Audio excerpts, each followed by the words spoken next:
to go? Yeah. All right. So, my name, first of all, welcome to the Teach the Teacher. Put on my Pickleball Alberta. Thanks to Linda for helping coordinate this with our Elsa Wong, our coaching director, with our group. Great to see somebody out.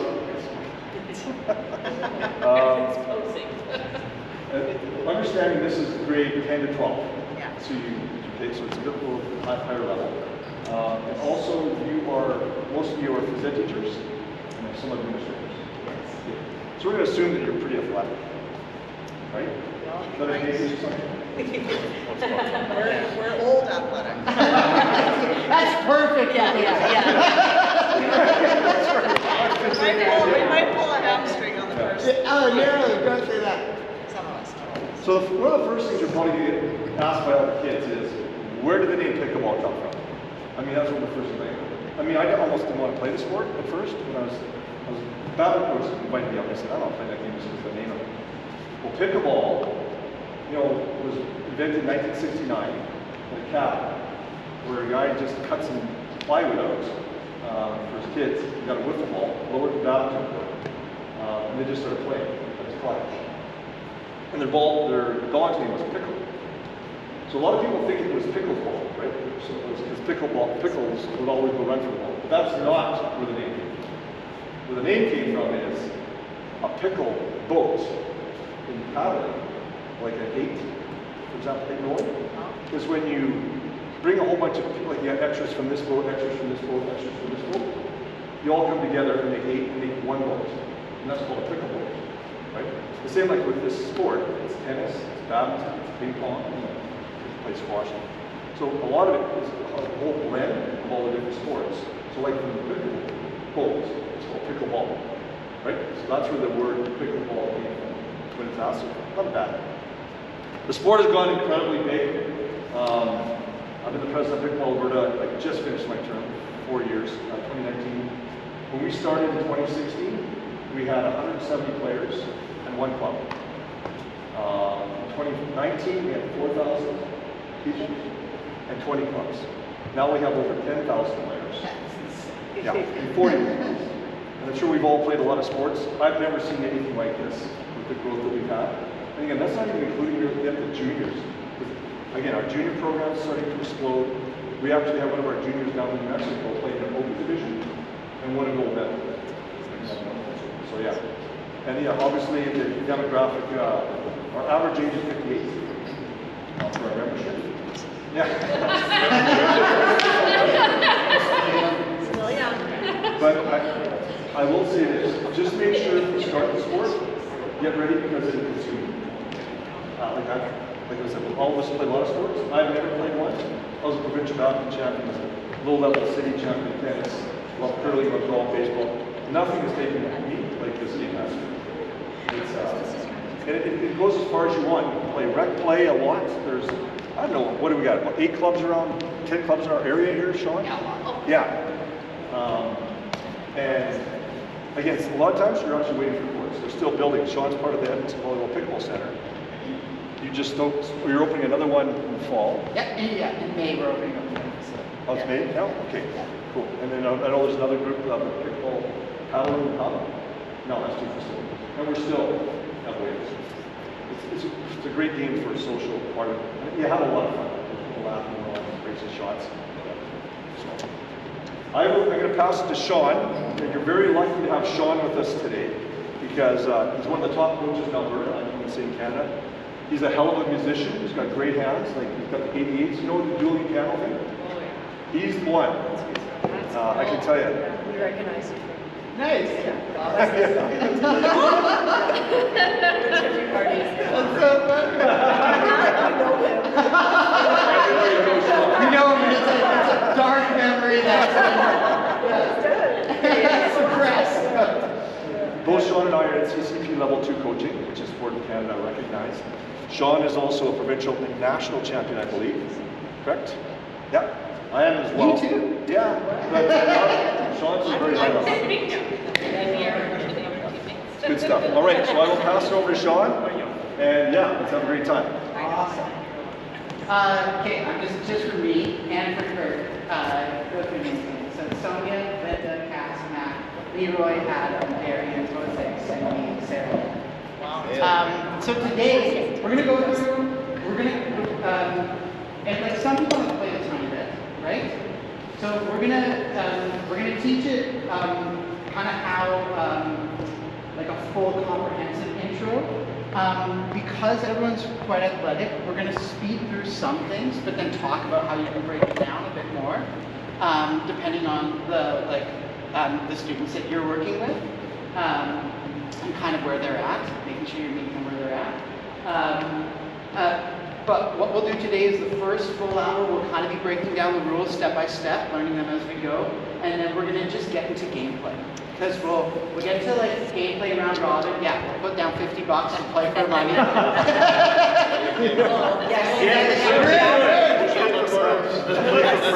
Hey, I don't know what that means, but I'm excited to learn.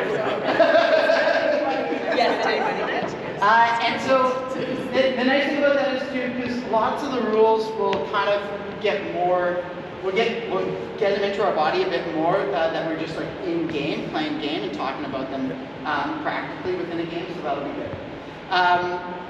To start, so our court, everyone wants to take a look here. The badminton court is really similar to a pickleball court, so it's nice that we have this line set up. The outer perimeter is the exact same as a pickleball court, so that's good. The service boxes are fairly similar. The only difference becomes the kitchen line, or the non-volley zone line, which is, I think, just half a foot back in pickleball. So it'll work just fine for today, what we have here. So we're just going to be following all the badminton lines, and it's just the outer perimeter badminton line across the board. And Sean, just as a bit of a trivia thing, you're asking why did they have to change this time? Remember when they invented the game in 1969, back in 5? One guy was like, what, 6'8", and he could retrain with the ball. And then move the ball below. That guy way back then. Just for that guy? Just because they were sick of getting beaten by that guy. So yeah, on the court we've got two service boxes on each side, okay, and then from this line, so from this white line to this white line, this is our non-volley zone, meaning we're not allowed to volley the ball. Volley is where we take that ball out of the air without letting it bounce. So we're not allowed to volley the ball while making contact with this zone. More commonly, you'll hear the non-volley zone referred to as the kitchen. But it's important to remember it is the non-volley zone to remember the rule, and we're going to go over the rules around it in a bit, okay? Our paddles. So we've got paddles here today for everyone to use. Paddles come in all different like shapes, sizes, weights, handle lengths. Mine's got a funny little hole in the middle, but there's all different kinds. Yeah, we brought just like a bunch of different ones that you can kind of get a feel for and try them out. And then we've also included these two that are through the ones that we have here. Okay. Balls as well. So wiffle balls are all different. There's different ones for indoor and outdoor, and even within that there are variations. Some are slower, some are faster. The orange ones that you have here work quite well with the paddles that you have as well. Sorry, the paddles that are here. But these indoor balls, these hybrid indoor balls we'll be using for today, they're really durable, fairly cheap, and they'll be really great. They also are like kind of better responsive balls for true pickleball paddles. Sean, maybe I'll just say a little bit about the paddles. Some are meant for touch, because in pickleball here it's about power, but it's also a lot about touch, right? There's third shot drop, there's pinking at the net. And those for touch, usually it's a softer paddle, and it's also a little bit thicker. You see how thick that one is? Yeah, so the thicker the paddle typically, the more cushion, the more absorption it has, so the more control it's going to have. And it's a honeycomb one. And then this one here, see how narrow that one is? Excuse me, interruption. Ms. McGee, could you please call the testing center 337? Thank you. And it's more for quickness and for power. So like when you hear this, as opposed to like this, it's quite a difference. So, and some have like a longer handle, because a lot of tennis players are coming over now. And so making longer handles, so people have a two-handed backhands, as opposed to a smaller hand like this. Maybe for that. Cool.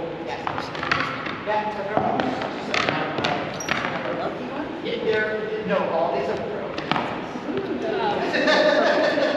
None of these are bad. And I guess, Sean, you can see the door here, $90.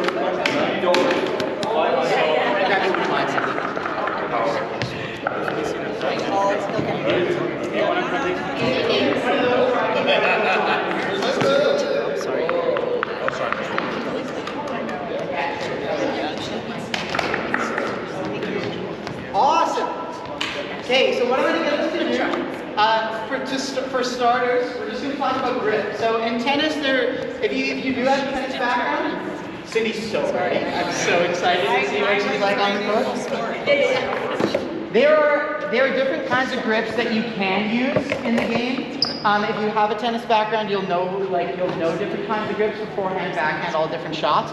But easiest to teach your students and easiest to learn is one grip for all around use. It's good for everything, and it's continental grip. In this grip, you're going to want to make sure that this V in between your thumb and your index finger is in line with the inner edge of your paddle. So you're kind of gripping around. I know.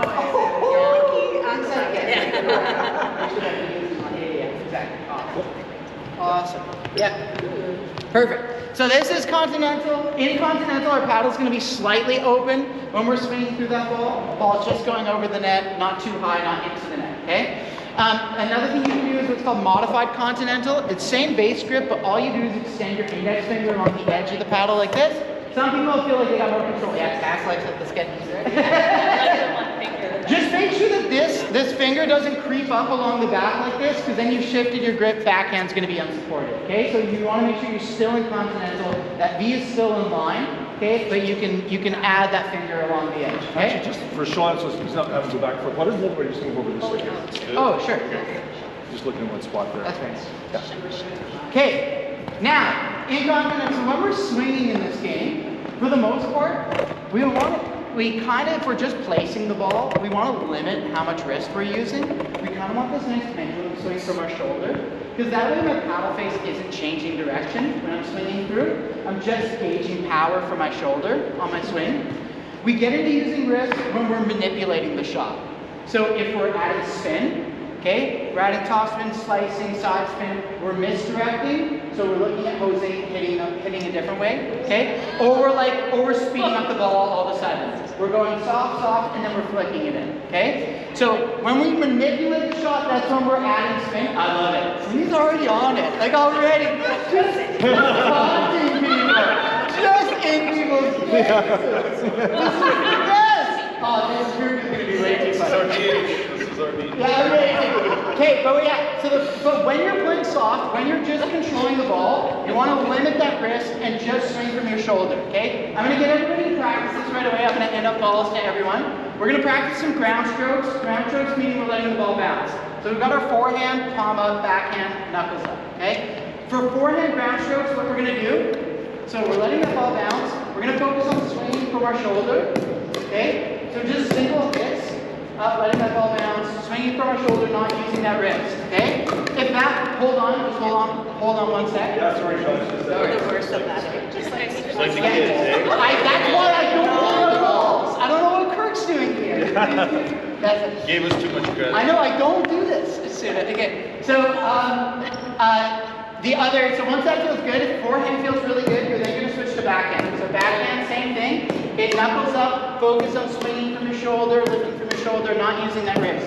If that feels really good, you're going to flip-flop back and forth, forehand, backhand, okay? And then if that feels very good, you're going to switch to volleys. Volleys mean you're not letting the ball bounce on the ground, you're taking it out of the air, okay? So forehand volleys. Just note that with these volleys, you're really small in your movement. You're just moving your forearm up and down.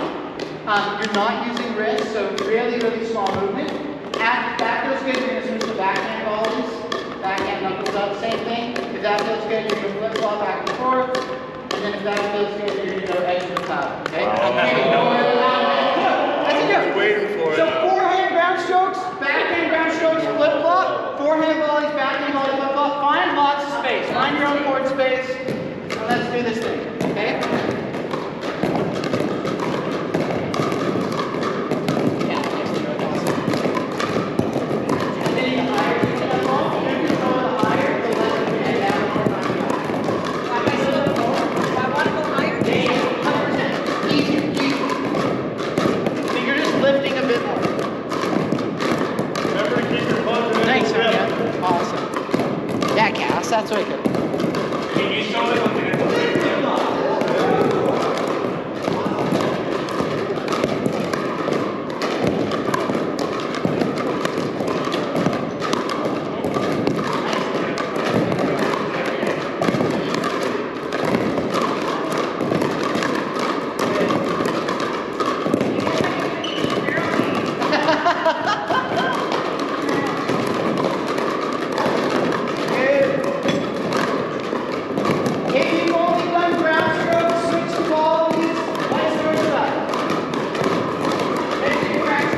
Sean, I'd just like to say one thing. How many here are golfers? Poorly. Oh, No. Sean's mentioning about using your big muscles, like just your shoulder, your arm. Like when you're putting, you putt like this, right, for consistency. If you're putting like this with your small muscles, it's really good for the muscles, right? So your consistency goes way down. So a lot of times what you want to make sure is you're always using just your big muscles for consistency. Pickleball, it's all about, when you get to higher levels, all about consistency. Whoever can be the most consistent, probably in all sports, is probably going to do well. So that's why Sean's mentioning just the arms and the shoulder. Yeah. Use the big muscles. Yeah. Okay, so even within just that small thing, we did it really quick. But you can break that down even further. Like if you wanted to like take the time with students doing that, where they're just like single hit on forehands for a bit, single hit on backhands. If you wanted them to like use the wall, okay, or have a partner feeding them like single hits, they're all things you can do to break that down and like go step by step. Especially if like someone's just learning like what a backhand, what a forehand is, all of that stuff, okay? So there's lots of stuff you can do to break it down. For us, we're just gonna zoom through, okay? Now, what I'll get us to do, I'll actually get us over here. Here, Jose, can I borrow you? Okay, for this exercise, okay, so if everyone wants to come in, you can come in closer. We'll use these 3 cords. Here, actually, is it okay if we close this door? Yeah, sure. So is the kitchen the yellow or the green? The yellow. The yellow, Yellow. which is the badminton line. All the badminton lines. The badminton lines are the yellow. Yeah. Okay, so what we'll do for this one, we've got partner for this, so Jose is going to be my partner. We just need 1 ball per pair, so pass your ball actually. Sure. Okay. Ooh, over the net. Point. We're going to keep a rally going between the 2 of us, so we're just going to go half court, okay, so from middle line to sideline here. Remember, it's that far sideline. We're each going to stand right behind our respective non-volley zone line. So come right behind. Perfect. Yeah. Awesome. Focus here is we're going to keep a rally going between the 2 of us. Okay? But again, focusing on swinging from our shoulder. We're really close to each other. We don't need to hit that ball super hard. It's all about control here. Okay? We're going to hit 1 ground stroke to self. So like we were just doing where we hit that ground stroke to self, we're going to do 1 to self and then 1 across to our partner. So the 1 ground stroke to self is just to control that ball, and then 1 feed over to our partner nice and light. Okay? So 1 hit to self, let it bounce, and then 1 across to our partner. 1 hit to self, 1 across, perfect. And you can hit this on your forehand, your backhand, it doesn't matter, okay? Really good, that's it. Awesome. Oh, that was too hard. No worries, fine. And across, perfect. You'll notice this first shot. So the first ground stroke to self, what I'm going to do is when I'm controlling that ball, I'm feeding it up in front of my body. So in pickle in general, we're always trying to keep that ball in between our body and the net, in front of our body. We've got way more directional control over that ball if it's in front of us versus digging it out from behind. Okay, the other thing is our visibility of the court is way better as well if that ball is in front of our body. Okay, so when that ball is coming across to us, across to me, my paddle is going to be facing up but forward. I'm pushing that ball in front of my body. It's coming at me. If my paddle's flat, it's going to hit my paddle and then go back, right? And then I'm chasing it.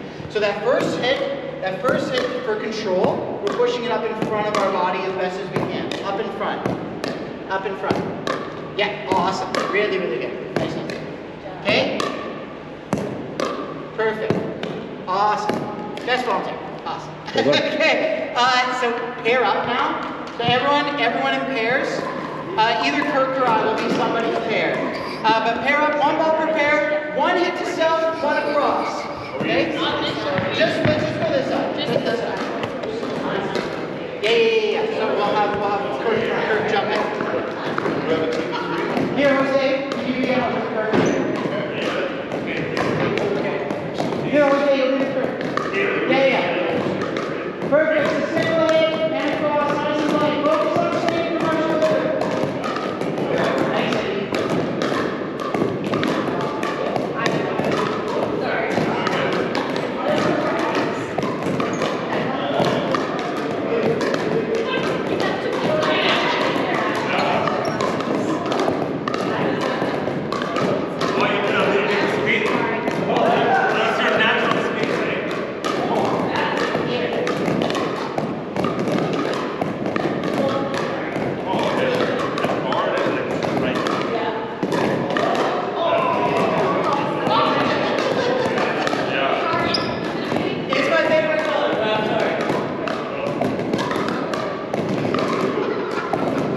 rotate, things like that, okay?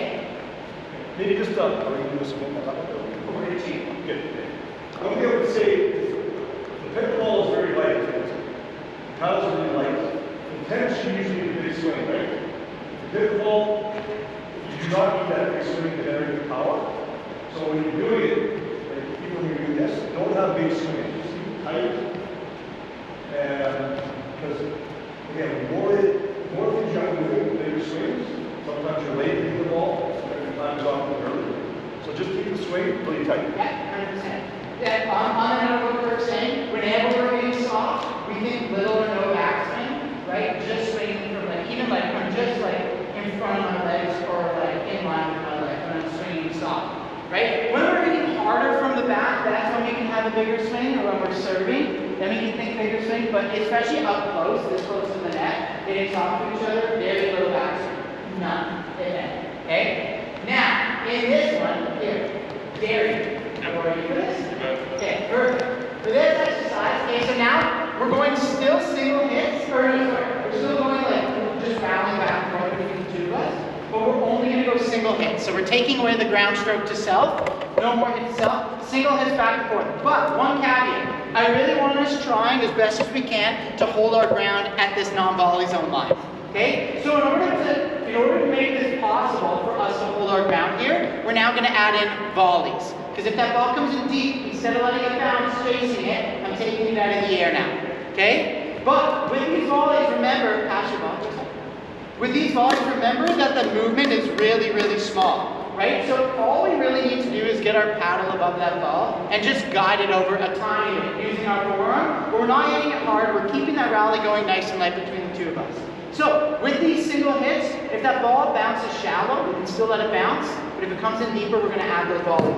Okay? So single hits back and forth, perfect. It's nice and light. But if it comes in a bit further, we can take it out of the air. Like this one. Yeah, that's it. Nice. Okay? So single hits, holding our ground here, adding in those volleys. Again, you can see I'm not really hitting that ball very hard on that volley, just letting it bounce off my paddle. Perfect. Awesome. That's it. I will just say one thing, Sean, while you're doing that, just to maybe do it a little bit there again. You see where Sean's paddle is? It's always out front. Where Darian's is down low here. Again, sometimes it gets going quick, so you always want your paddle out front here. To get it there, you don't have to go like this, then up, this, then up. So always try to have your paddle. Usually it's about 10 o'clock in front of you. All right? Good? Awesome. You guys are rock stars. So single hits, hold your ground at that non-volley zone line. We're adding in some volleys. Ready? Nice and light. Still be friendly, Cindy. Yeah. We're not snapping it just yet. It's so close. So if I try to make it friendly. Great volley. Angle of that paddle is really down.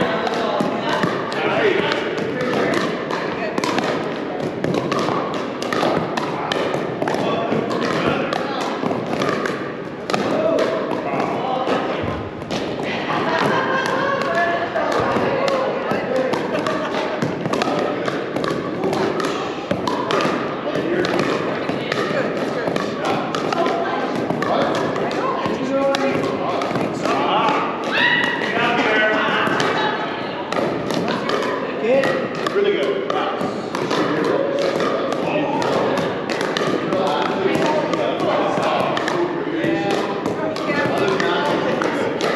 Remember, where's your paddle after you hit it? Where is your paddle after you hit it? Paddle on the front.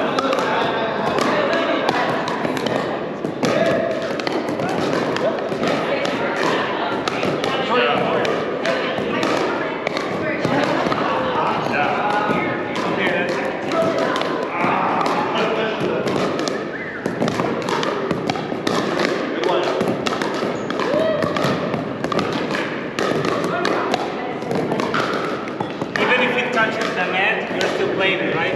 Okay.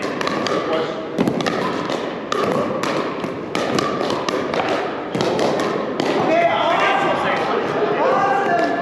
Pause it there. Pause it there. Hey, wait, does anyone like need water? We're good? Okay, you'll be the judge. Okay, awesome. For this next one, okay, Cindy, can I get you in? Yeah. Oh, yeah! Hey, Cass, can you come in on this side with Kirk? Yep. Kirk, yeah, you're on my team. Okay, awesome. So, okay, we got a feel for keeping that rally going, batting in those volleys. Kirk, you might want to just move it to the side of town. Okay. Okay, perfect. Now this exercise, we're going to move to something that's a bit more game-like. Here, if everyone wants to come in, this is time for this. So a bit more game-like, we're going to go full court for this one. Okay, it's 2v2. Okay, we got Cindy and I versus Cass and Kirk. This exercise is called Two Friendlies in Play. It starts introducing like full gameplay kind of style format. And it starts incorporating a really important rule, which we'll get to soon. Okay? Before we get into the exercise, a few ground rules for pickleball that we just need to assume, or that we're going to assume are in play. And they might seem obvious, but we're going to go through them anyway. The ball can only bounce a maximum of one time on your side. That's more than that, that was done. Hit the ball into the net, not over the net, that was done. Quick caveat on that. If you're doing social Olympics, they get 2 bounces. Yeah, awesome. Awesome. We kind of bounce on the serve. The left, is the left? No, The left, no. the left. No left. No left. If you hit the ball outside of the outer white line, I don't know. I can see. Yeah, keep going. if you hit the ball outside of the outer white line, the ball's out of play, the rally's done, okay? You can only make contact with the ball with any part of your paddle, okay? Or below your wrist on the hand you're holding your paddle with.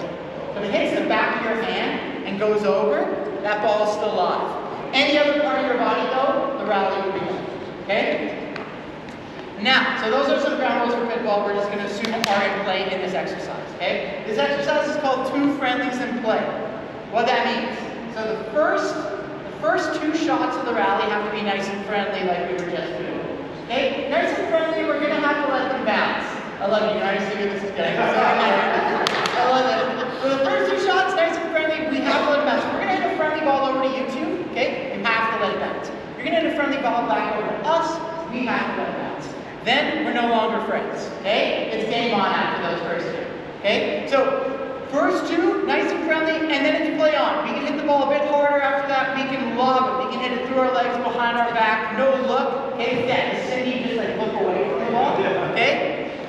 Anything goes after the first 2, but the first 2 shots have to bounce. After that, we can add in balls. We can now take that ball out of the air, we don't have to let the shot bounce anymore, okay? So we'll go here, Kirk, you can start us off. So friendly to start.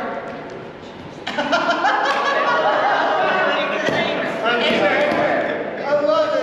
Okay, so one friendly. One friendly. Friendly back and play. Go. Let's go. Finish the team.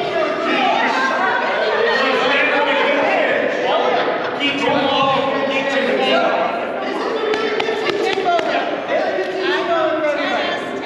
If you're teaching people that are new to the game, the best thing, don't worry about the non-volley zone rules yet.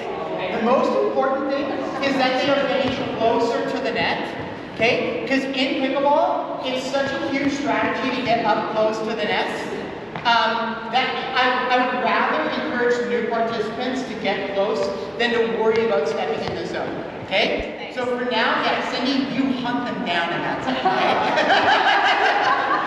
Take off the hits. Especially if you got a lot of kids in the gym, is make sure you're putting like the air balls. Nobody wants to hold their ankle. Here we go. So single hit, so 2 friendlies, friendly back, and play. Go get it. Yes.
closer, closer.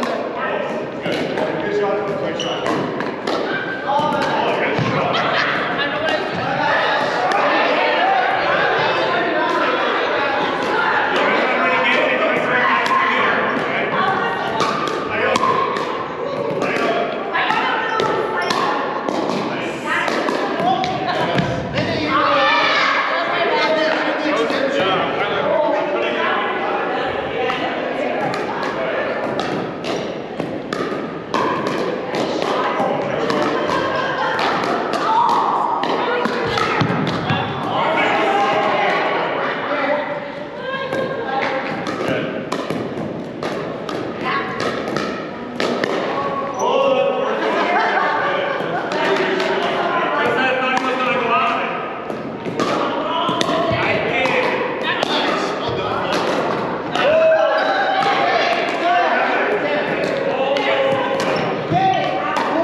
So for this, when we're playing doubles in the game, often we want to make sure we're playing side by side. We're doing a really good job so far, and we're doing a good job of getting close to the net. Those are two big things that we're looking for when we're playing doubles.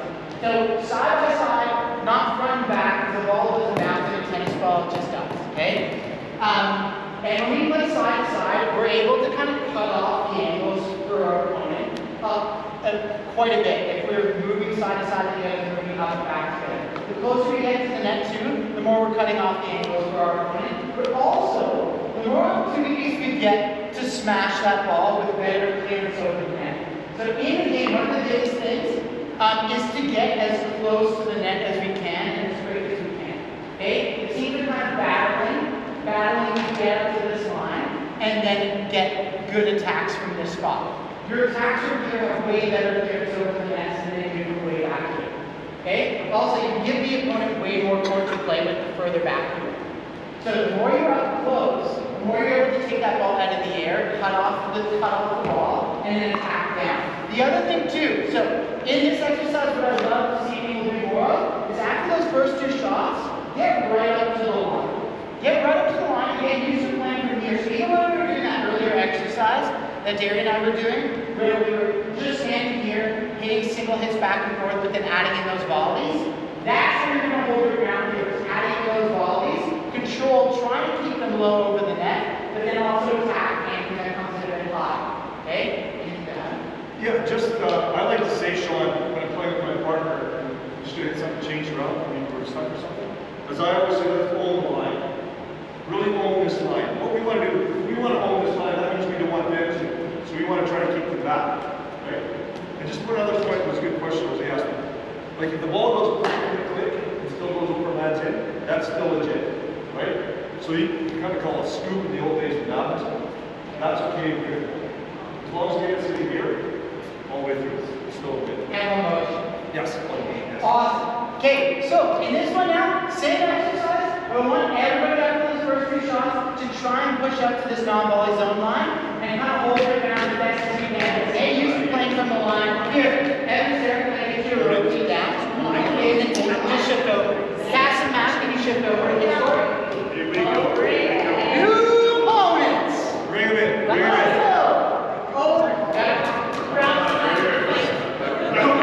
Two friends to play here on that line.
Okay, that was great.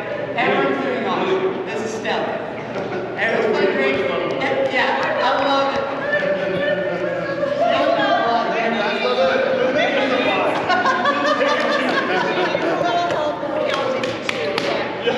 We counted to two, that's what we're We're the friendliest. One friendly attack. We have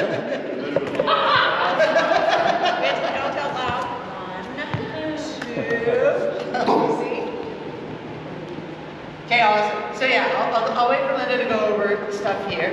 But it's great to see everybody getting up to that line, not being afraid, and also like, we're past the point of being afraid. We're just going to kill it.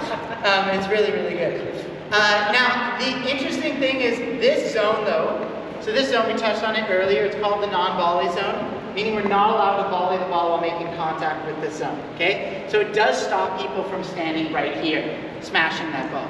It makes it a bit more fair, they have to stay outside of the zone. What if you step into it? Yeah, that's a good question. Okay. See, you are allowed to step into it. As long as you make contact. Yeah, as long, well, no. Yes. So the biggest thing is contact with the ball. So you're not allowed, the idea is that you're not allowed, I don't know what Linda's doing. She's gonna go. Something happened. She's busy. You're not allowed, you're not, here she goes. So the point is you're not allowed to volley the ball. It only applies to when volleying the ball. So again, volley is when we take that ball out of the air. So if it bounces here and I step like that. No problem. Totally fine. Has to bounce. Yeah, exactly. So shots, just talking about this, the non-volley zone, okay, reiterating the non-volley zone, stops us from playing the ball from here. We're not allowed to volley the ball while making contact with the zone. Going over all the rules around it, okay? So, what contact with the zone means, if my foot's in the zone when I volley the ball, or it's touching the line, the front line is considered non-volley zone, okay? So if my foot's on the line when I volley that ball, that's a fault, I would lose the rally, okay? Outside of the zone, reaching in, totally fine. Okay, so being behind the zone and hitting that ball out of the air, it's absolutely allowed. But no part of my body or extension of my body can make contact with the zone. What I mean by extension, if my paddle touches the zone, when I volley that ball, or my hat falls in, or jewelry falls in, or the glasses, any extension of my body that touches the zone when I volley the ball would be a fault. Okay, so no part or extension of my body can make contact with the zone. No part of the motion of my shot can be in the zone when I'm volleying that ball. What I mean by that, even if I hit an overhead from way out here, so I'm so far away from the zone, but I hit that shot and the momentum carries me in, that's a fault. So the full motion of my shot from start to finish, when I'm volleying the ball, has to stay outside of the zone. I'd have to hit that shot and then fully stop my momentum, okay? This is why, like, yes? Even after the ball's hit and dead? Even after. So even if I hit that shot, and the ball's dead, but then I fall, Okay. yeah, Still. still a violation. Okay. Yeah. Even 3 or 4 rounds after that, anything where that, like you said, motion of his shot, like you, like I mean. Yeah, if I stood there for 3 hits and did that and then fell in. There's part of the Still round of that. violation. Okay. Yeah, good question. That is a hilarious thing that has happened, is asking for your partner to grab you. One thing that like in higher level play, players will do here, Jose, just head to the side for a sec, is like if they notice they're falling in, so you hit your shot from outside, you notice you're falling in, instead of falling in, you can jump around the side. So even in like, if I wanted to, I could play from here, around the non-volley zone, or even I could play from here. I could play from the side of the net. Okay? As long as I'm outside of that non-volley zone, I'm allowed to volley that ball. Okay? Now if I'm playing from that far side, my partner has to cover the rest of the court, they're not going to like it as much. Okay? But that's something that you can do. In fact, just one fun fact, I don't know if you need to share this, but one fun fact is, if I hit a ball from, if I jump over this side of the non-volley zone and hit the ball out of the air, does anyone know what that's called? It's called an Ernie. Yeah, if I jump in front of my partner on the far side, it's called a bird. It's called a bird. It's a bird and an Ernie. Don't know why. Do you know that? Yeah. Well, no, Ernie's the guy that did the first one. Why don't we just... Ernie's the guy that hit the first one? Yeah. That's so funny. Yeah. So why don't we do one here? One here. we're gonna do is, we'll do a quick rally, and then you're gonna do an early on. You sure? Yeah. Okay. Okay, so this is like we're dinking an actual game, and he's gonna do an early on me. All right. I've never done this. You never done an early? No, not a demo. I'll tell you where to go. Oh!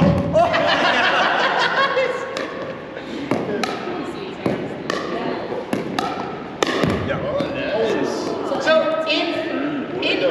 it's yeah, I agree. Honestly, right now, like those are just like those are fun things that later on when you explore, they're great to know. In actual gameplay and in teaching students, like you probably won't get into stuff like that. I love whatever that move is. We should call that to Cindy. In this, so one thing that Cindy brought up that's important is about hitting the ball on the bounce. So I'm allowed to come into the non-volley zone. I'm allowed to step in here. And this is really important for shots that like bounce shallow to the net. Okay, so Sarah hits a shot, it trickles over the net. I'm allowed to hit that ball back over, and from in here, I just have to wait for that ball to bounce before I hit it. Okay? So the biggest thing, I'm allowed to be in here, I'm allowed to hit shots from in here. I'm only allowed to hit shots from in here after that ball is bounced. Okay? But I don't have to wait for that ball to bounce before I go in, if that makes sense. Okay? The biggest thing though is that we do want to stay outside of the zone. Because if I hit a shot from in here after it's bounced and I hang out in here, okay, and Leroy sees that, he can just hit the ball out. Right? And if I touch that ball while making contact with the zone, I will lose the rally. Okay? So that's the biggest thing. Any questions around the non-volley zone? Is it both feet out? Both feet out. Both feet out planted. So you gotta. Yeah, if I was in here and I took one step and I hit that shot like this, no good. Yeah, so both feet have to be planted solid. Yeah. One thing that I loved about this game is the kitchen. It made the strategy of this game go to another level. One thing that's great about it, like all the young guys love to bang the ball. They're called bangers, right?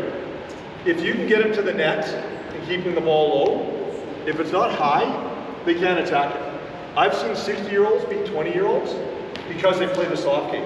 And they can't, like when you're just sitting there like this, going like this, if they try to bang it, either it's going out because they have to hit it up and it goes way out, or they hit it in the net.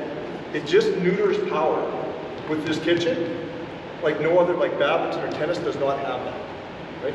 Just clarify that the kitchen is a no-volley zone, right? Because they probably don't know what the kitchen is, right? Yeah, the kitchen no volley zone is the same thing, right? It's called the kitchen. Yeah, more the sophisticated NVZ, no volley zone, no volley zone. NVZ is another use.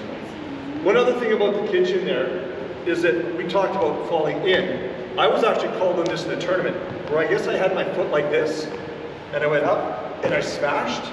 So I smashed it while I was in the air, but I took off when my foot was in the kitchen.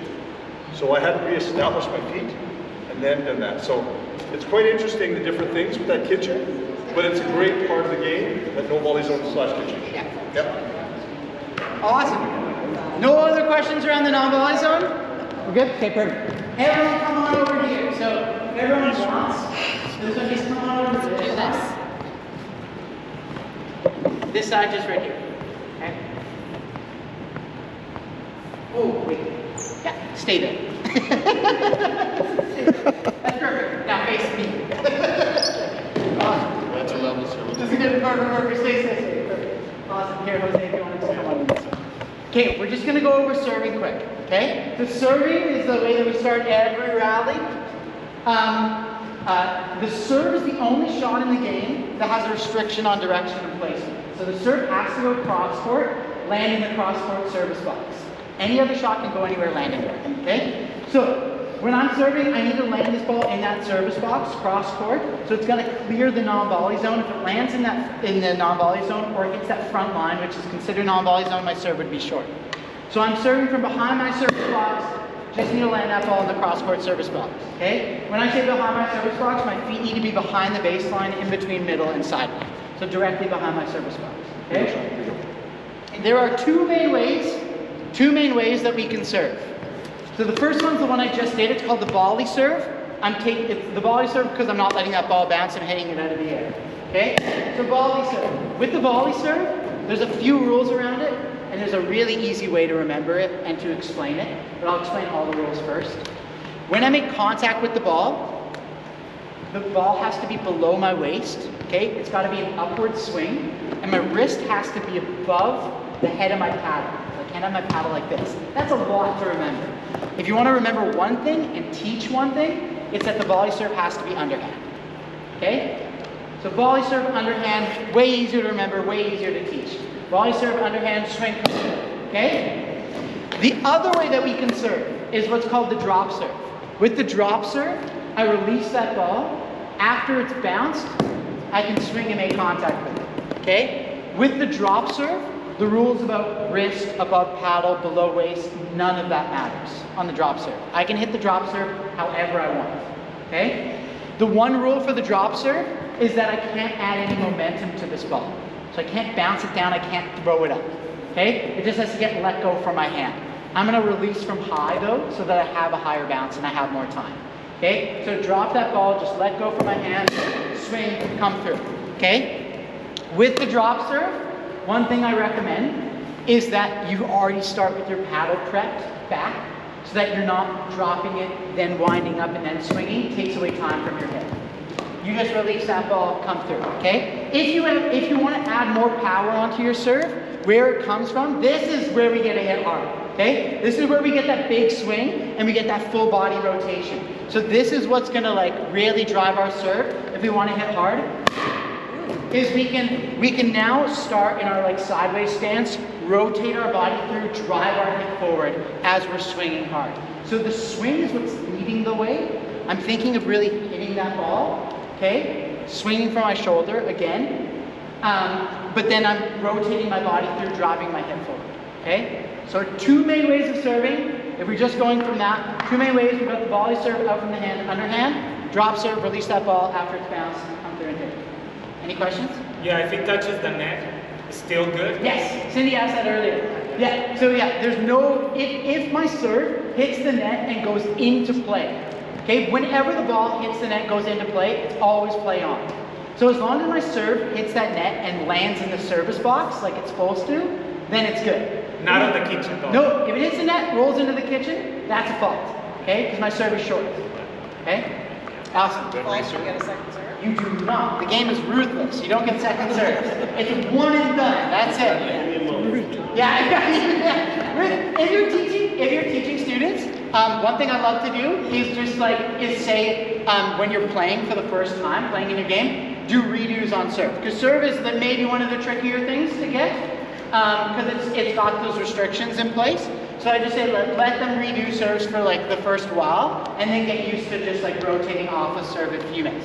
Okay. Now what I'll get us to do is partner up. We're gonna Sean, just maybe one thing. Sometimes people have a problem with the forehand serve, and that's me. Unless I warmed up, I seem to have a real issue with the forehand serve. So there's also, you can do a backhand serve. Yep. So sometimes a different side of your brain, you can do the backhand serve. Yeah. So same thing, you can do backhand volley serve, okay? Or you can do the drop serve, same way. Drop that ball and then come through and hit it however you want, okay? On the backhand side. That's awesome. What I'll get us to do is partner up, and we're gonna go cross court with our partner. We're just gonna serve back and forth. We're gonna try both ways of serving. Okay? So cross court with your partner, you need one ball, serve, catch, serve back. We're not returning serve yet, so just keep practicing serve back and forth. All circling basketball, so that's even the first.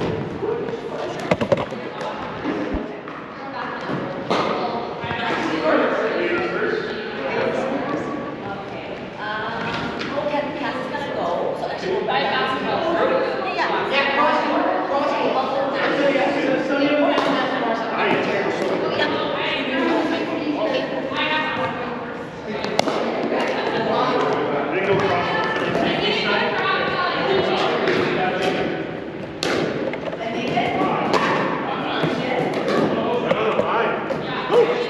Is it best to be like near the tee, or is Whatever it? feels good. Sometimes it's one more.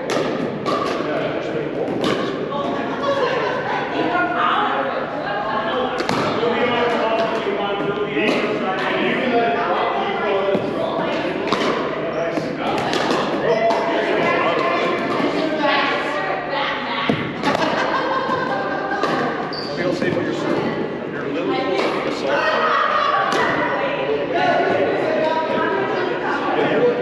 You're okay with your serve.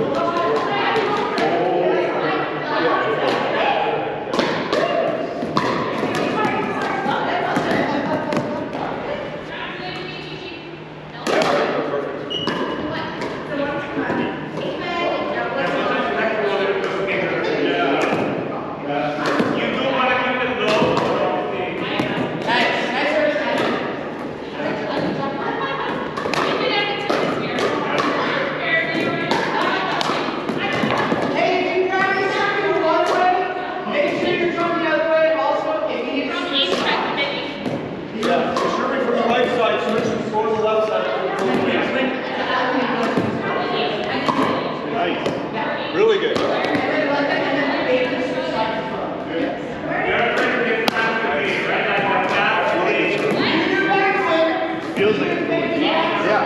Well, it's what? Like 24 minutes? Really good eye? Yeah. It's like tennis ball or something. Yeah.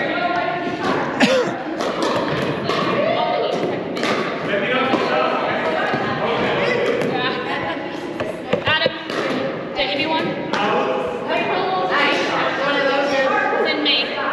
Thanks, guys. Yeah. Good luck.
Sonia, how are you?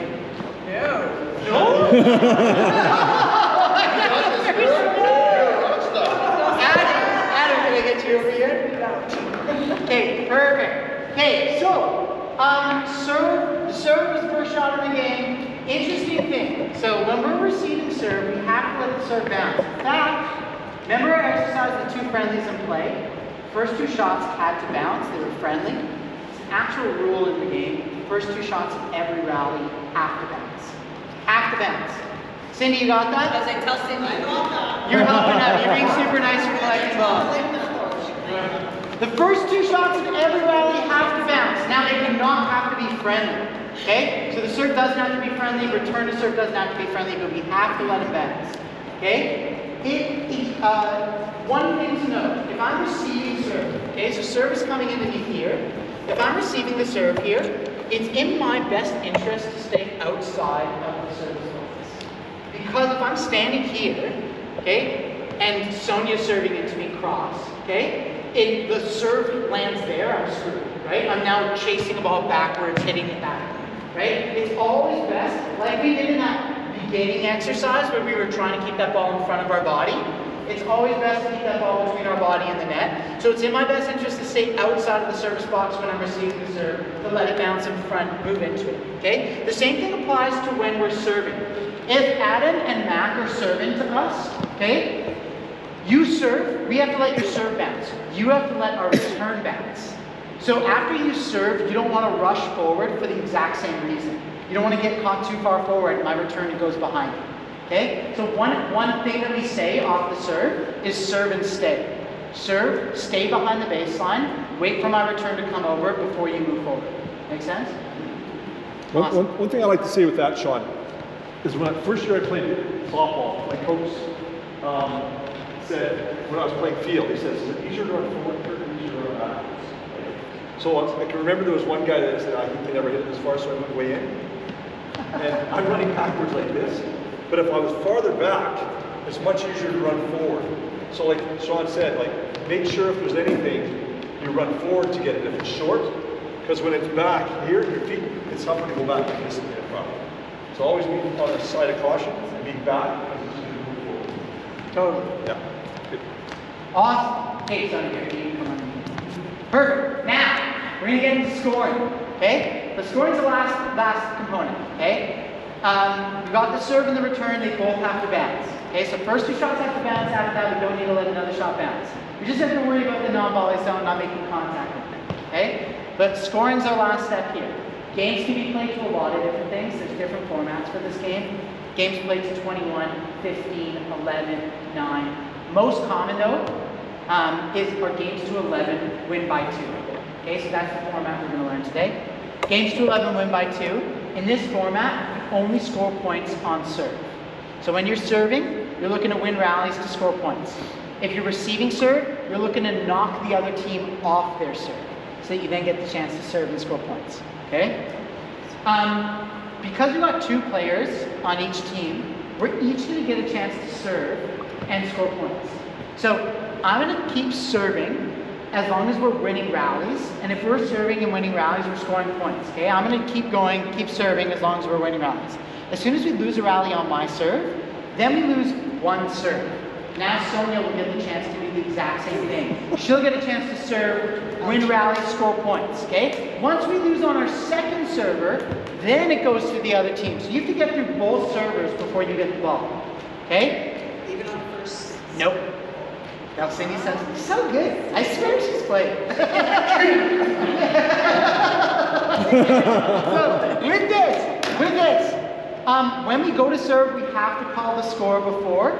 And the order in which we do it is we call our score first, then our opponent's score, and then which server number we are, because we're either first server or second server. Okay? We're going to start mid-game here. So how many points do you have between 0 to 11? 5. You got 10. 5? Go for 10. No, 5. You said 5. How many points do you have? 6. Yes, you got 6.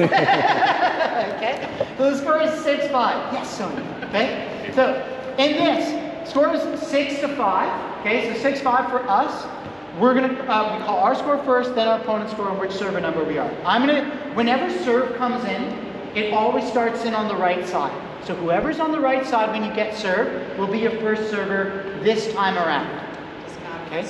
Doesn't matter if you score. Exactly. Okay? So I'm gonna serve cross to Adam, and I will say 6-5-1. Okay? I'm the first server this time around, and we call our score first, then our opponent's score. Now, we win this rally, okay? When we win this rally, I'm going to keep serving, but I'm going to switch who I'm serving to. So every time we win a rally and we score a point, we switch sides. Only time we switch sides is when we score a point, okay? New score is, I'm serving to Matt, 7-5, 7-5-1, still first serve. We lose this rally. We just lose first serve. So we lose my serve, they've knocked me off my serve, but now Sonia gets to serve. Sonia serves from where she's at, so we don't switch spots. Wherever Sonia's at here, when we lose serve, Sonia serves from. So Sonia's now serving cross to Adam, and the new score is? 7-5. They've got 5. 7-5-2. 7-5-2. Now our second server. 7-5-2. Okay? We lose this rally. We're now out of serves.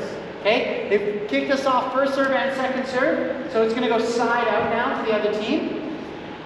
When the serve comes in, it comes in on the right side. Adam's on the right for you two. So you're going to serve first, and the new score is? 5-7-1. Perfect. Okay? Let's play it. So 5-7-1. we'll play out some rallies, we'll keep track of score. First 2 shots of every rally have to bounce. Other than that, just watch out for the non-volley zone. The serve has to go cross court. Okay? Sonia, let's go. And Sean, just one thing I noticed when you're serving, you got to make sure you're behind the line Yes. when you're serving, So- and not outside the far line here, the sideline. Not in this format. They should be, because it's easier again to run forward than back. Because they got a lot of bounce. Good question. Okay? Should Mackenzie be up or No, so because you need to let the return bounce, you want to serve and stay back. 100%. Go for it. So 5, 7, 1. Go across. Okay, the back serve landed on the wrong side. Typically in the game, that would be lost to serve, but in this one, after here. 5, 7, 1. Perfect. Good. Awesome.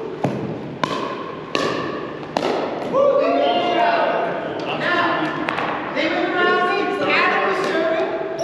Adam was serving, so they're going to switch because they're going to score a point here. And the new score is? 6, 7, 1. 6, 7, 1. Perfect. Go for it.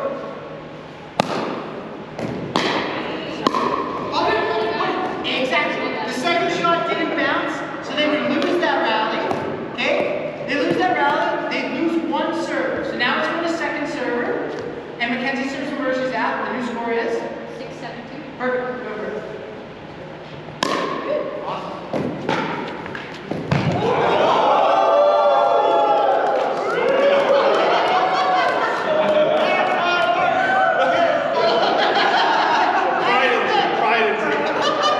You're past the ball. So now, they lose on second serve. The ball's coming back to us. I was first server last time around, but now who's first server? Sonia. Because Sonia's on the right side when we're getting this serve. The new score is 7, 6. 1. You're the first server now. So every time, this is one thing to know. You never stay at 1 or 2 throughout the period of a game, right? Every time you get served, whoever's on the right is your first server. Okay? So now Sonia would be first server, it'd be 7, 6, 1. Okay? Awesome. Come on. Perfect. Here, actually, we're gonna head on over here. Kirk, can you pull up the round robin? We're playing. We're playing again. Come on in.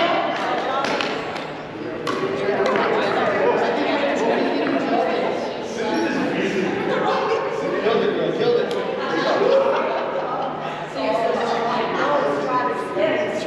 Come on. Cindy will come. Okay, so games played to 11, win by 2. Okay, the scoring kind of makes sense. First server, second server, things like that. Always serving from there, so serve starts on the right side. Okay, then you serve from where you're at. The only exception to scoring is the very beginning of the game. Okay, so very start of the game, the team that starts with serve has the advantage of scoring points right away. It'd be way too strong at the start if they got 2 servers to start. Okay? So instead, that's offset. The starting serving team only gets 1 serve to start the game. You start in at 0-0-2, just for the beginning of the game. Only happens at the very start of the game. You only get 1 server to start. So 0-0-2, you'd still, if Linda and I were serving cross, okay? I would start in 0-0-2. If we win the rally, we're switch spots 1-0-2. If we lose the rally right away, it immediately goes over to the other team 0-0-1. Okay? Great question. Typically in rec play, like in tournaments, it's like coin toss. So you could do it with you could do it however you wanted with students. If you wanted rocket scissors or like whatever. In rec play in Alberta, and it's different in other provinces, which I don't know why. Like we do northwest ends start. Should be north and east. See? Okay, wait, north and east? I've always heard northwest.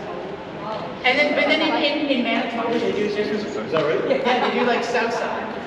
So it doesn't matter. Well, and sometimes they go. Sometimes clubs will say the guys on the fence side always start. Yeah. But that I know the de facto standard is north and east. So for now what we'll say that this side, because we're just going to play on these 3 courts, we'll say that this end, so wall side, you're going to be our starting servers. You're going to be listed at the top of your court. Okay? This is, I just wanted to bring this, we're not going to use this one because we don't have 16 players. We'll use another one, but I just want to show everyone what a round robin sheet looks like. Okay? With these sheets, so in this, everyone's names get put on a round robin sheet. You get a number associated with your name, and then you get a bunch of randomized games in. So the round robin's really, really awesome for just mixing up people. I'm not sure if it's something you want to incorporate in your teaching. Oh no! I'm not sure if it's something you want to incorporate in your teaching or if it might be too complicated, but it's a great way of mixing up the students and getting them to play a bunch of random games in. If you wanted to say, we have court 1, 2, and 3, okay? And then what we would just do if we're looking at these games is we would just look under game 1, okay? And we would have these partnerships listed. So if you wanted to have, this would be your top of court. So if we had court 1, 2, and 3, we'd have 5 and 10 serving, which would be Cindy and Jose, and you'd be serving into 1 and 12. Okay? So things like that. This is like this is what round robins look like pretty much anywhere you go play. Just because it's a really good way of mixing people up, getting people to meet new people, and just play randomized games. Okay?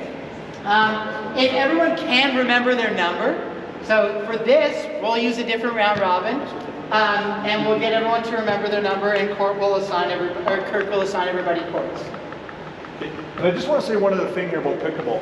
Pickleball and the internet kind of grew up together, and I tell you, there's more things about pickleball on YouTube and on the internet than anywhere else. So if you want to learn drills or learn different rec play programs and things like that, it's amazing what's on the internet for pickleball. That's what blew me away right from the starting, right to pro level 2. Okay, so I'm using an app called PB, which is the pickleball. This has got a little green ball if you ever need to want to get it. And basically what I've done, I put in like just numbers for now. Usually I would put in names. And then for game, so it says how many players, so I put in my 10 players, and then how many courts. So we have 10 players, so that would be 3 courts, right? So I've got 6 versus 4. So Linda and Mac versus Darian and Leroy. Let's go. So Linda and Mac head to the far side of court 1, okay? And Leroy and Darian, you can head to the near side of court 1. Okay, and court 2, there we go. We got Sarah and Sonia versus Jose and Cindy. Ooh, there we go. Awesome, court part 2 over here. 8 and 1 are on bias. Yeah. I'll get you places. Okay? Maybe I'll actually get you on this,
They scored the first point, 2-1.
start?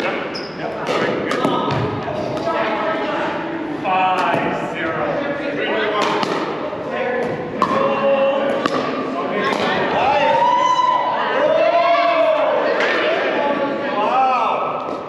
Take that, Leonard. You better be bringing Davey over the head.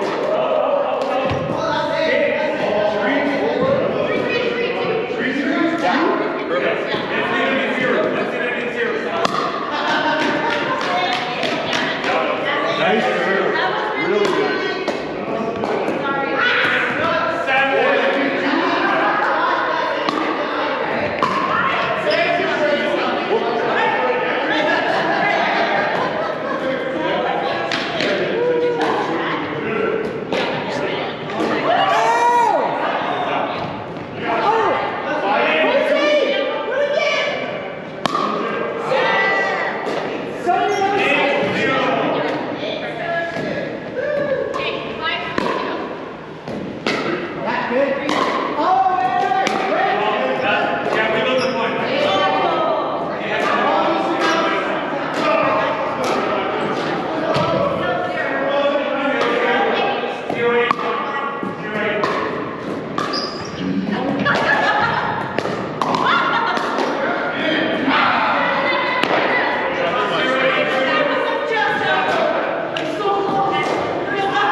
One common thing that happens if you do finish your game, or at the end of your game, it's really common for teams to just come up to the net and say, Yeah. okay? Another thing, yeah, exactly. Another thing you might see players do in general is go like this, because some of these paddles have like these honeycomb cores on the inside, and over time they break. That's what gives it its cushion. And so the players might go like this, and if they do that, you can just go and grab their paddle. Take it from there. Exactly. That's it. Awesome. One thing to remember, so we're doing a good job of remembering the 2 bounce rule, okay? Remember non-volley zone rules as well. So you kind of want to plant at that non-volley zone. Like we were doing earlier, plant at the non-volley zone, not move a ton from that line, right? Just so you're not risking falling in, stepping in. Okay, that's a big one. We're gonna head to game 2, but before we do, just one court safety thing is courts are so close to each other. These 6 courts are close by, right? It's I guess watch out for Cindy's battle, baby. But a big thing to note is often balls will go flying between courts, okay? And if a ball goes onto your court or you hit a ball into someone else's court, the best thing you can do is stop what you're doing and just yell ball nice and loud, okay? If a ball comes onto your court, you suspend play. So you'll say ball, or you hear ball, stop play. You'll pass that ball back to the court it was on, and then replay the point from where you were at. Okay, so if Leroy was serving, the score was 3-4-2, you'd re-serving 3-4-2. Okay, so we'll just practice that a bit. Is that because we're going to have balls coming onto our court, we'll stop play and replay from where it was at. Anything else? Nope, that's good. Okay, awesome. We'll get to the return and run right away. Next one. Yeah. Awesome. Head to our game 2. Yeah, game 2. All right. Good job with singles. We've got 6 versus 1. So Linda and Adam versus Evan and Cindy.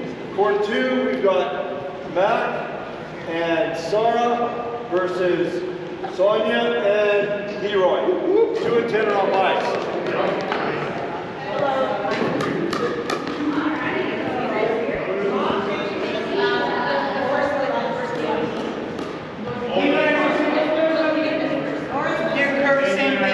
Yeah.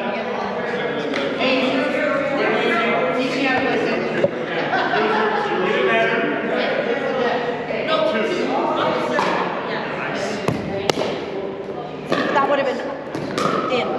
Yeah. I should have.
you, Matt.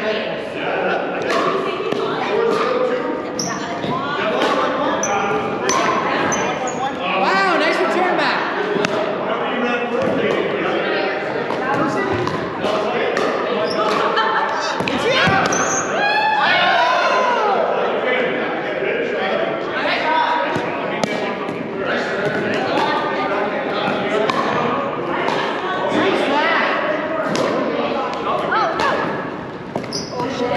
Now we switch sides, right?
out there. Yeah. That one's over. You know that? I don't want to play in the tournament against Sarah. I know. Wash your jersey? It's all off the side. It's all of the side. Sweat. And I just want to play tennis where it's just like aggression.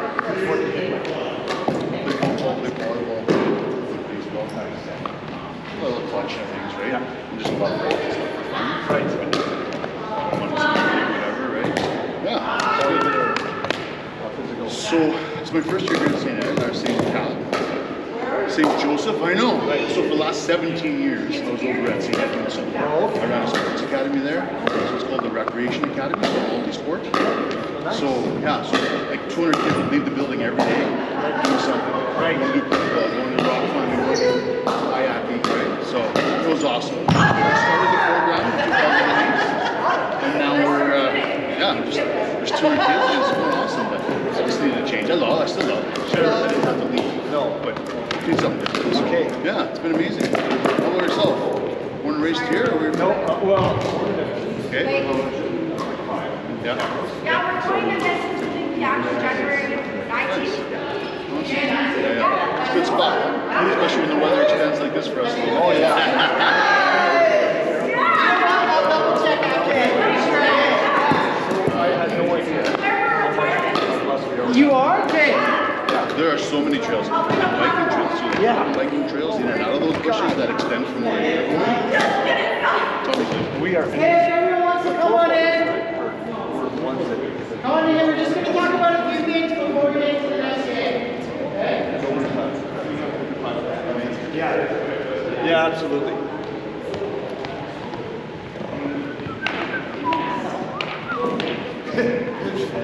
We are collectively crushing it. Yeah, Pretty I'm in. awesome. Really are. This is maybe the best intro ever.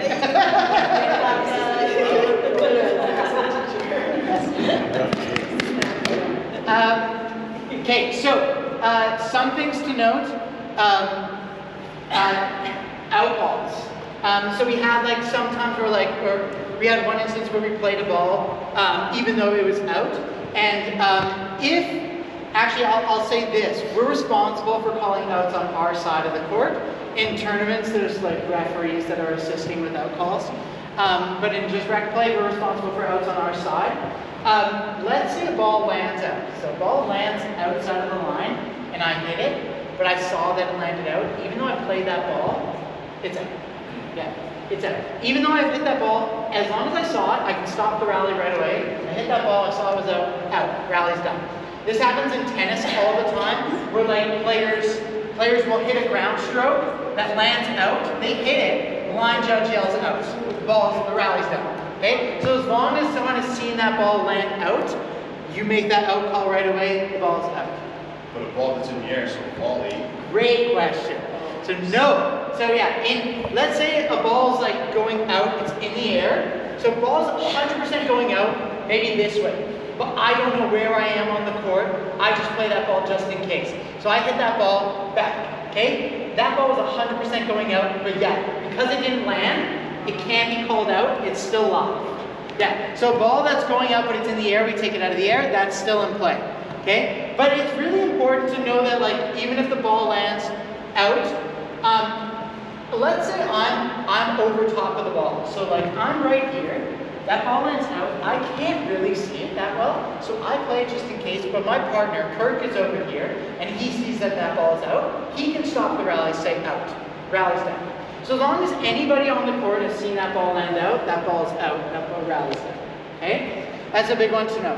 And especially with like short serves, it's really important if we can like help our partner out with making calls, right? Because they're focused on hitting the ball, we can assist them in making that call, okay? One other thing, this is a bit more like advanced strategy stuff that maybe you can get into, is positioning off of serve. So we talked about serving and staying. So let's say that Cindy and Mac are serving, okay? Cindy and Mac are serving to Kirk and I, okay? So we're receiving that serve, okay? Mac.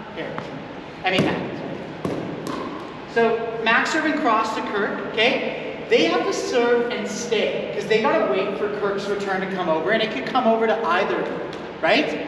But you're serving into Kirk, okay? Kirk has to let that serve bounce, and then you have to let the return bounce. So after we let the serve bounce, we actually are done letting shots bounce.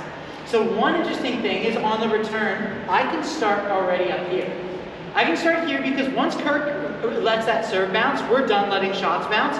So we can get to the line first as the returning team and already start put pressure on the serving side, okay? So right away, what Kirk is gonna do is so you're serving and staying, we're gonna return and run.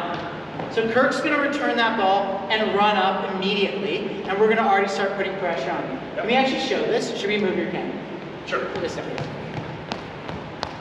Just in case you send a screamer. Yeah, that's right. Okay. Okay, perfect. So you're serving and staying, we're gonna return and run, okay? So go for it. Serve into Kirk. Matt? Perfect, sir. Good. Return and run. And now we're already at the line. They're trying to get up to the line. We're gonna try and put pressure on them. Let's do it the other way. So here, Mac will serve into you.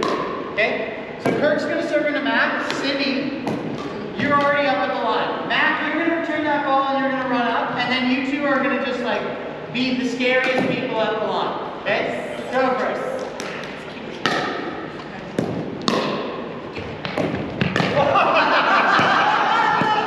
I didn't know what to do. They were so scared. It's perfect. That's all. That was really good. Awesome. Okay, so the thing is, once we get up to the line, the other team's at the back, right? If we're in the line already, we're able to put pressure on that ball, keep them back. They now have to work hard to try and keep that ball low and get it to the net. It gives you a huge advantage as the returning team. Okay, you get up to that line right away, you start putting pressure on the serving side. So it makes it a lot easier off the serve when you remember those two things. Serve and stay. Serve, stay behind the baseline, wait for your partner. Okay? Call shots that are in the middle. There was a real good teaching moment. There's a really good return and run. Okay? So if we can remember serve and stay, return and run, on the return, we can always start stacking. Okay? To give ourselves a leg up. Okay? We're gonna head into game 3. Let me tell you one thing, Sean. About the out calls, not that some people are competitive here.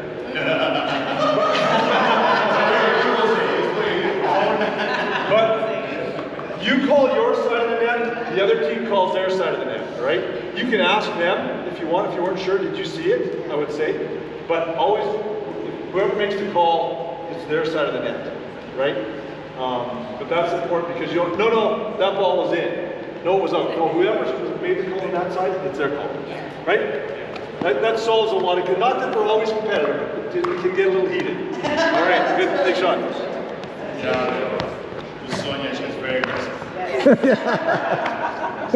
Okay, awesome. Let's head into our game 3. So in our game 3, let's maybe start incorporating some of the serve and stay, return and run. Okay, try it out. Try returning, try getting up to that line right away. Okay? First, we'll just call out the game discovery. Go ahead and run around. I'm running around. Okay, game 3. Game 3. We've got Linda, Sonia versus Jose and Darian. Evan and Matt versus Leroy and Adam. And nobody else has been on combined, right? Okay. Yeah, so Sarah and who else? Cindy. Sarah and Cindy, come on over here. I don't like walking, I'm lazy. I need a pickle.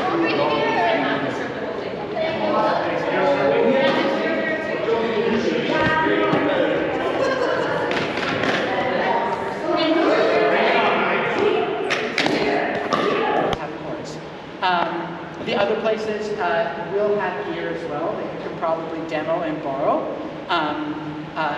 But most of those, some of them might have they might charge for them, or things like that. Some of those facilities, well, the City of Edmonton ones will be free.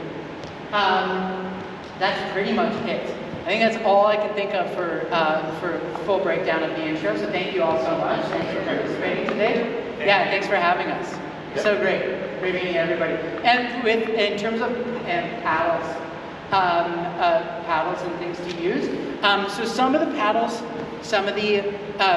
these paddles work great with the with the balls that we have, and I think they'll be quite durable. Yeah. They're just quite heavy, and it's actually really hard to volley the ball with some of these. So it just changes the game. With the green balls, these actually are better and responsive. So I'm not sure what everybody has at their schools, but just something to consider. I'd mess around with them and mess around with the balls just to see how it feels. Whenever you're doing it, you just want to make sure that you're not no one's getting injured from like really like too heavy paddles, especially when you're swinging through and it feels tough.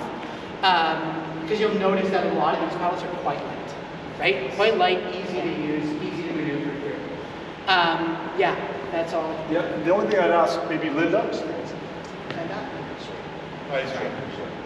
Boy, I wish I was a teacher. Time out. That's right.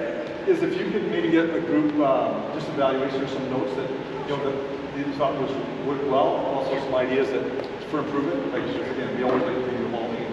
Really would appreciate that. And if we can do one thing, if we get everybody over here for a quick picture, that would be great. We'll show you how to hold your paddle with a picture.